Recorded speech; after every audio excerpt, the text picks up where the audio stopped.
Shalom, and welcome to Making Your Global Day Stick, a short presentation about how we can think about our global day of Jewish learning experiences that you're all creating and make them stick well beyond the global day. My name is Mark S. Young. I am the Director of Alumni Engagement for the William Davidson Graduate School of Jewish Education of the Jewish Theological Seminary. And first, I want to congratulate all of you for planning these exceptional experiences that are going to be taking place not just in your JCC or Hillel or synagogue, but all over the world. And in creating those experiences, how can we think about having those experiences generate learning and stickiness throughout the entire year ahead, not just during your day? Allow me to take the next few minutes to have you think about how that can take place.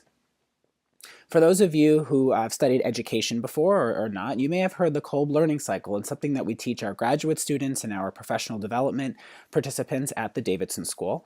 And it talks about creating concrete experiences for our learners, but not just focusing on those experiences or programs, but also thinking about how we can have meaningful reflection both in those experiences and also creating opportunities after those experiences, so that reflection or reflective observation, as Kolb talks about, leads to learning.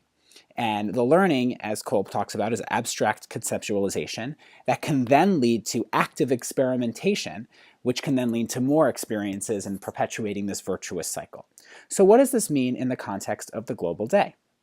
Well, we start with the experiences. All of you are creating, whether it's tech study or service learning or opportunities at JCCs or Hillels or synagogues or schools, experiences. Amazing experiences that are going to be happening, again, all over the world, not just in your community, but in communities globally.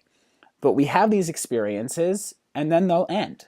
What do we do to make sure that the content that was wrestled with in those experiences maintain themselves and are sticking to our learners long after the experience ends? And the key, or the secret sauce I like to call, of experiential learning is reflection. What are those opportunities both during the experience itself and after that experience where learners can reflect, really take pause and understand what they were learning and who they were learning with, so the learning can actually happen? And we're going to talk about those differences in a moment.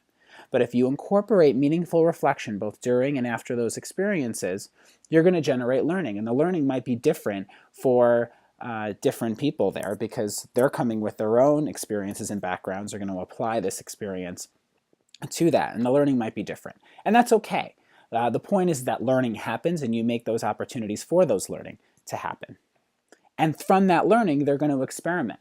They might do a new tech study experience. They might go out and do additional service learning. They may have further conversations with people in their community because they had this experience with you. You gave them opportunities to reflect on that experience. That generated learning and excitement. And then they're going to want to apply that learning in some meaningful way. That's experimentation. So what are the opportunities for reflection, or what are the examples for reflection that you can program both within your experience and then also after? Well, if there's a group involved, they can do a chavruta, which is Hebrew for pair or group sharing. Give them opportunities to talk before you introduce content, during the introduction of content, or even afterwards. Give them an opportunity to journal or to write down their thoughts or draw or write a poem.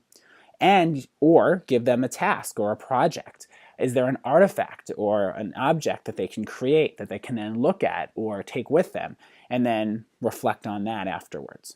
After the program, what about a look back assignment where they take an opportunity a few days later and then look back on what did I do on that Sunday at the Global Day? What did I learn about? What are prompts that we can give to our learners so they can wrestle with what they did even a few days later?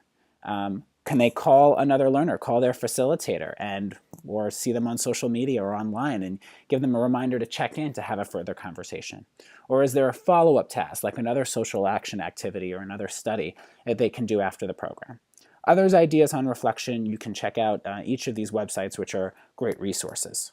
But ultimately, we return back to the Kolb learning cycle and we think about the global day of Jewish experiences that you're creating. But we're creating the global day of Jewish learning. So those experiences need to have reflection. And I empower you to think about the types of reflection that would be appropriate for the experiences that you're creating that will then lead to different types of learning for our participants, and then will lead to experimentation and more concrete experiences that will again perpetuate this virtuous cycle.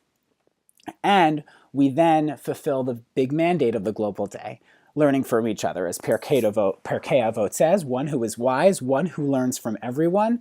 We are not just learning from you, the people planning these experiences, or the facilitators you're bringing in, but we're learning from each other. We're learning from each other through these opportunities for reflection and through the opportunities that reflection then gives us to learn and then experiment. Thank you, and have a wonderful, fantastic Global Day of Jewish Learning.